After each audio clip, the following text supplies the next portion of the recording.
we're going to start with you guys telling me what's new in the world. Just because I tend to figure things out in here because I live under the rock. Obviously, I'm excited for the week, and our team is excited for the week. This is an important one for us for many reasons. It's the close of the regular season, final home game for our seniors.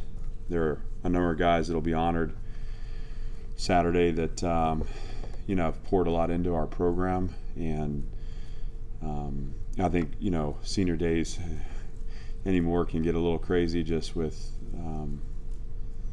the transfer portal and all the things that have been introduced. But I think there's a real nucleus of people that we're going to celebrate on Saturday that have meant a lot to me and to this program in the time I've been here. So, and obviously when you get to play the in-state rival and a team that we haven't performed well against, that's the biggest thing to me. We can talk all we want. We need to perform better, and we need to close the gap on the field, and that's the challenge we have. And this is a really good Tennessee team that's coming to play us. So there are not a lot of flaws in their game. Obviously, they've been known for their offense. Their defense has been built into one of the best in the country, and they're really strong on special teams too. So it'll take 3 phases for us, as it always does. And I think what we've learned too, we're going to have to make some breaks in the game as well. So that means, creating turnovers and explosive play on special teams, but something to seize the momentum to give us a chance to have the result we want. But let me go back to the fact that we're excited about it, and we have to go through our process, but, we'll be ready at 11 a.m. and excited to compete. So with that, I'm happy to answer any questions. You talk about the lack of success against Tennessee. It's always being the last game of the year. Do you feel better positioned depth-wise? With some of those games previously, do you think a lack of depth, a long season, wear and tear, contributed to lack of success, and do you feel like this is different? I think our lack of success in the past has had to do with the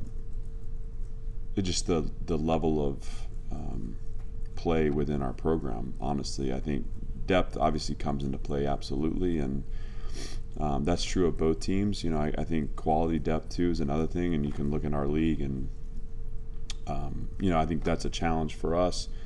Is we have to continue to build quality depth in this program and make sure that our 1s and 2s there's very little margin between the performance in the depth chart, and then obviously in certain position, you need to roll 3 deep, for example, the defensive line, to be able to compete and play in this league, you really want to have a healthy 3 deep where everyone can contribute. And I think we're better positioned now than we have been through the efforts in recruiting and retaining, and then obviously the transfer portal. But that's still an area we need to push to grow. Your question about performance in the year, I think there was a part of our lack of success in the past has been just not being a good enough team to be on the field and to create the pressure we need to create on the opponent. I think too, I would challenge the competitive spirit we've held at the end of the season, especially last season. I think there were some guys that were pouring it all out there, and I think there were others that weren't. And that's the reality of building a program and needing to shed some skin so that you can keep growing forward. We played this game 2 years ago, and we were a 5-6 team on the verge of bowl eligibility, and we feel like we didn't show up. And so those are hard things, Gentry, and that's not anything that we have to be at our highest level on Saturday, or this game can go any which way.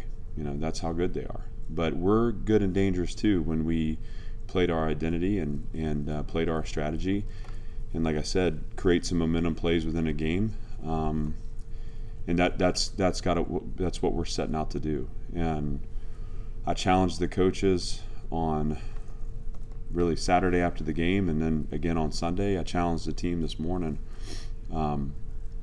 This needs to be our best week, and where it's human nature to kind of turn down the intensity and turn down the volume and cruise at the finish. We're gonna sprint to the finish, and we're gonna do everything we can to prepare for what is a challenging opponent, so that we can have fun on Saturday and have fun in the competition.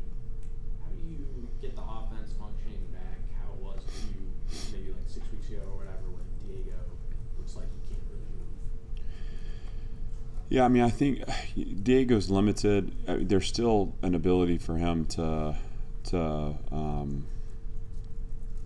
keep us ahead of the chains. I thought he had an explosive run in the game on Saturday, and it was at the back end of that where we felt like we needed to infuse Nate into the offense just to get some of the option game going.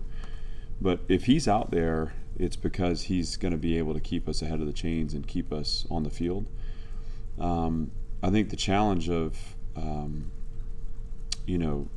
where our offense is fallen off is that we haven't been able to establish a run game. I thought it looked better against LSU. I thought we had opportunities there where we found some space, and sometimes they were kind of gritty 5 or 6 yard runs, but we were able to do that.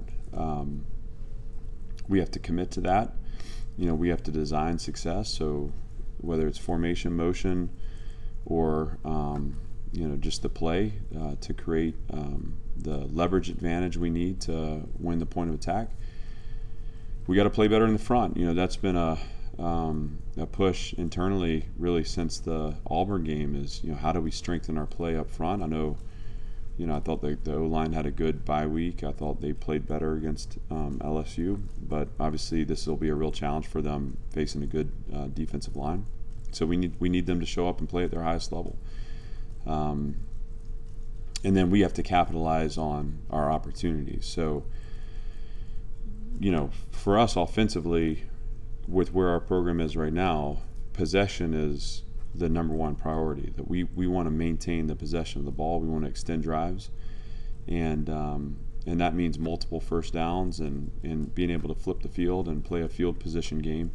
So what we can't have is 3 and outs. What we can't have is pre-snap penalties that set us back on third down, which happened twice against LSU. And then when we have opportunities to finish on a play, whether it's the 4th and 2 conversion, we had a couple of throws on the sideline where I felt like we had opportunities to catch it and we didn't come up with it. Like, those are plays we got to come down with. And if you look at the signature of our wins this season in conference, it's been a combination of identity, strategy, and then there have been plays made at important points in the game where we needed to make plays. And this isn't groundbreaking, but ultimately we're no different than anyone else that way. We have to make the plays that we need to make. And for example, on Saturday, LSU made more of those than we did, so they won the game. With Tennessee being potentially in contention for the college football playoff, along with the rivalry, does that raise the stakes of this game for you? Maybe they're maybe externally for the playoff stuff. I think that's just not what we focus on. I mean, we're excited to compete against our in-state rival, and again, we're excited to play better. Like, we want to play a better game against them, and that's the opportunity we want to seize. We want to send our seniors out the right way. I think, as Gentry pointed out, this is always the last game on the schedule, and I've been sick to my stomach the last 3 years, whether it's leaving Knoxville or leaving our stadium here. I mean, it doesn't sit well. So that's what our focus is on, and how do we pull the best performance out of our team, and how do we represent ourselves in a way that makes us proud. Just in terms of, what do you think is the right approach to a rivalry game and to trying to get players motivated against a rival? Do you think there's anything different that needs to happen compared to a regular game, or do you think it's better to keep it the same? Well,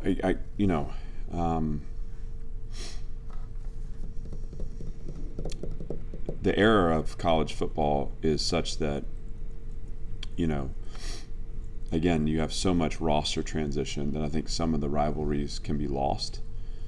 The unique thing about this game is that it's like extremely personal to me, right? Because I grew up in this city. I grew up following this program. I played in this program, as did Javon Hay, as did some of our other staff members. And so we understand, and again, the meaning of this game cuts deep to us. So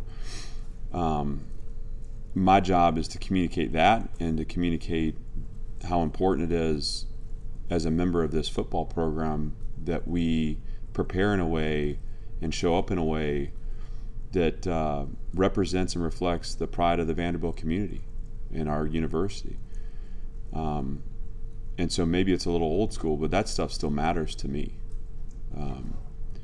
Now, when it comes to the actual game, we're not going to be given a pregame speech about it because the actual game will be about execution and focus, just like it always is.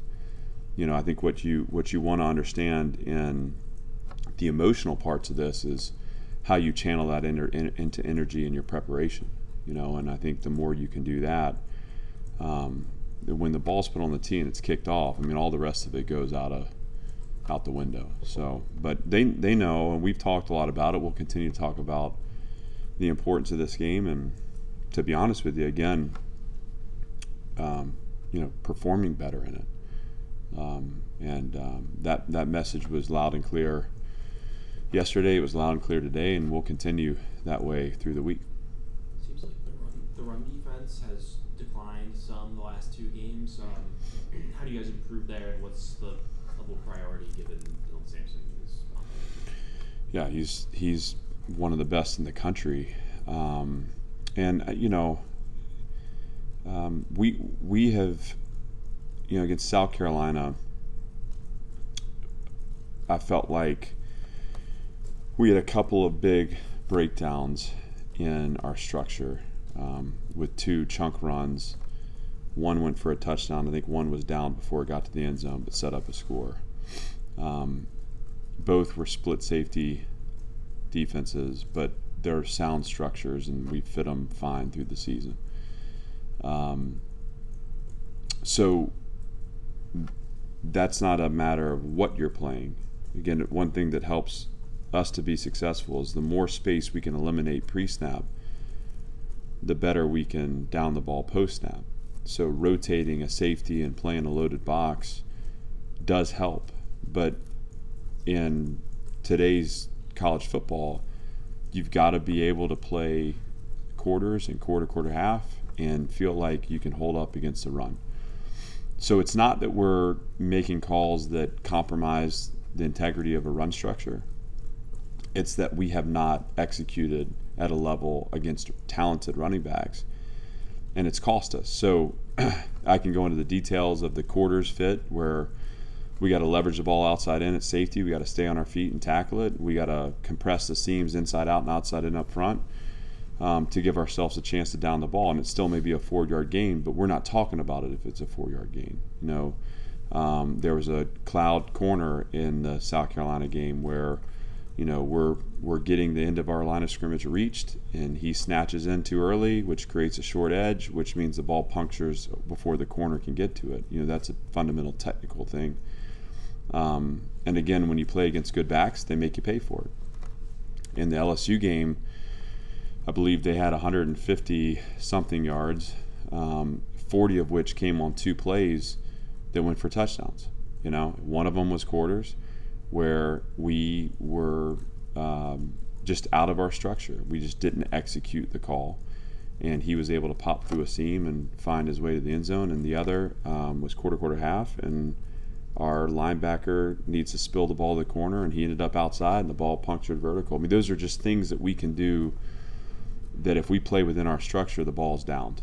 And I felt like in the LSU game, once we got through those 2 bad snaps, on the whole, we settled into a run defense that resembles what we've been this year. Now, again, going to Saturday,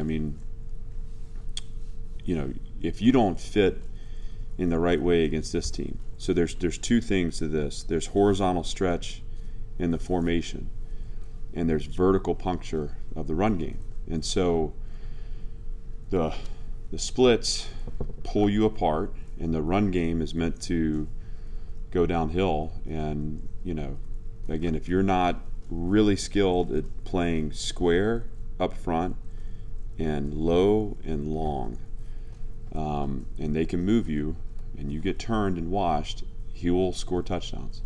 If you go back to 22 against this same system, different back, that's what they did. I mean, they ran the ball on us in 22. So, again, playing square, building our run wall inside out, second level players understanding how to fit in the calls we have. We in this plan have some 4 down, have some 3 down, but the message this morning to the defense was like, you cannot mess around against this team. You just can't mess around. And the minute the other part of this is the horizontal stretch of the formation plus the tempo, right? So the tempo then gets you fatigued and gets you out of position or out of your technique, and now all of a sudden you're lifted at the point of attack and they find the vertical puncture. So it's a challenge, Robbie. And again, what I can do is make sure that we're not putting a call on the sheet that doesn't have an answer. There's never a situation where we shouldn't have a tackler. To talk about the last 2 weeks, we've had tacklers, right? We either haven't sent the ball to them or we haven't leveraged the ball the right way. We can't afford to make those mistakes against this team on Saturday, and the kids know that. We'll put every ounce of our energy into the preparation of it, but it's going to be about executing it on Saturday. That may have been a little too nuanced, but that goes into our postseason clinic we're going to run. Gentry, you're invited to that too, by the way. Okay. Does Diego need surgery after the season? Like, is he going to play the ball game? There's no surgery impending. I mean, he's and I want to be short of I think he needs to be properly evaluated just like everybody does. But I don't. We through the season, he's gotten everything I think on his body scanned and checked, and there's just the wears and the tears and the bumps and the bruises. So I don't see that he wouldn't be available to play. Is Eli Stowers full speed? Looked like he wasn't maybe as much a part of things last week. No, he was intended to be. I mean, I think there's a combination of him getting open and us finding him, and there's just he's always going to be a part of our plan. But he is full speed. Anything else? Yeah, Stowers only played 30 snaps in that game, I think, out of 57 or something. So I guess why he's coming off the field on 3rd down sometimes. Is that anything with the knee in terms of snap count or? No, play design at times. I mean, I think there was some frustration with a lack of execution. Obviously, we had a false start penalty too. I mean, there's just some things where it wasn't.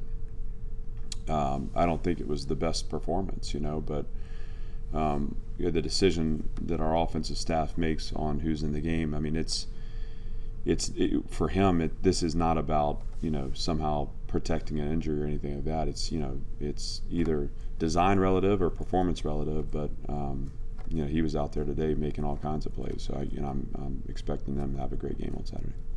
You talked about Sampson being one of the best backs in the country. What does he do so well? Well, he's really fast, which is always a good starting point for a running back. And then he's got an ability to kind of play small through tight windows and find those vertical seams where he just is able to stay clean, and then accelerate big once he finds the daylight. I mean, and it seems like once he pushes the pedal down, I mean, it's hard to catch him. So he's got strong lowers. He's contact tough. He seems to run through arm tackles. But his acceleration's elite. I think his ability to find the vertical cut and the tight cut also make him elite. All set. Thank you. All right. Happy Thanksgiving to everybody. Happy Thanksgiving.